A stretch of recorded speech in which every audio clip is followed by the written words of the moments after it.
بسم اللہ الرحمن الرحیم۔ حضرت علی کرم اللہ وجہ الکریم نے فرمایا، صبر کرنے کی دو صورتیں ہیں، جو ناپسند ہو اسے برداشت کرنا اور جو پسند ہو اس کا انتظار کرنا۔ دل میں برائی رکھنے سے بہتر ہے ناراضگی ظاہر کر دو۔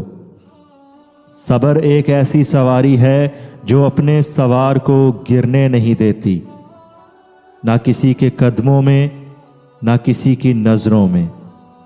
برائی کو خود میں اور اچھائی کو دوسروں میں تلاش کرو، اور یہی سب سے بڑی آپ کی خوبی ہے۔ جس سے محبت کی جائے اس سے مقابلہ نہیں کیا جاتا۔ کسی کو پا لینا محبت نہیں، بلکہ کسی کے دل میں جگہ بنا لینا محبت ہے۔